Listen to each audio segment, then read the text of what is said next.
So magandang gabi po sa inyong lahat mga kapalaristayan. Pag-usapan natin etong si Pangulong Bongbong Marcos kasi birthday niya ngayon ha. Happy birthday pala Mr. President. Isipin niyo mga kababayan ha.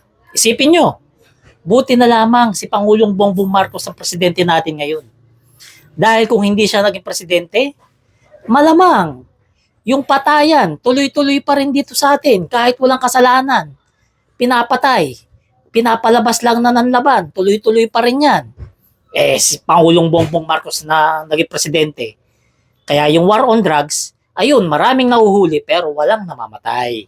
Ganun dapat, di ba? Pangalawa, kung hindi si Pangulong Bongbong Marcos ang naging presidente natin, malamang talamak pa rin ngayon yung droga. Dahil alam naman natin, yung mga drug lord, kaibigan ng mga dating leader. Yung mga kilala na mga nagdinegosyo ng drugs, tropa-tropa pa ng mga dating leader. Kaso si President Bongbong Marcos ang nanalo ngayon. Kaya nag-alisan sila rito sa Pilipinas. Nakikita nyo pa ba yung mga tropa-tropa ng mga drug lord? Yung mga drug lord na i-check, di ba? Wala na. Kasi natakot kay Pangulong Bongbong Marcos. Kasi kilala nila si Pangulong Bongbong Marcos, mabait pero may kamay na bakal na totoo. Di ba? O pangatlo, buti na lang si Pangulong Bongbong Marcos naging presidente natin. Dahil kung hindi, yung pogo, yung mga pamiminsala ng pogo, pamimirwisyo ng pogo, tuloy-tuloy pa rin yan. Di ba?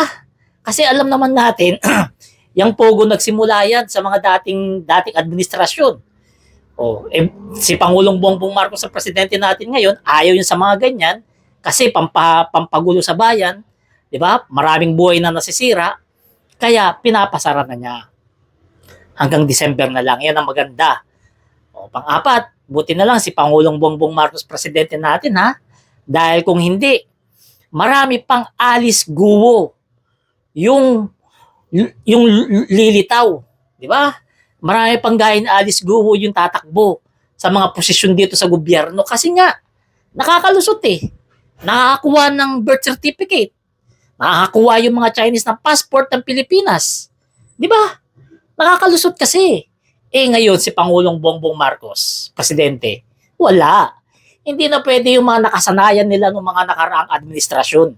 Hindi na pwede yung kalokohan nila kay Pangulong Bongbong Marcos ngayon. Di ba? Tsaka ito pa.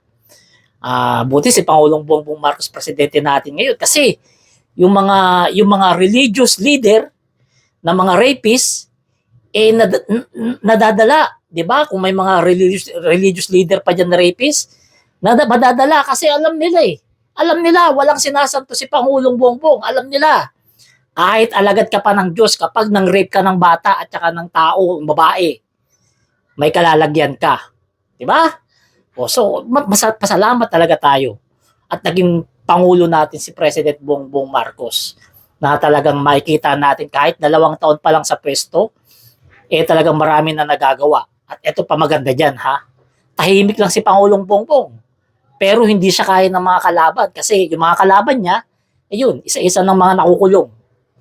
So happy birthday Mr. President. Hanggang dito na lang. Salamat.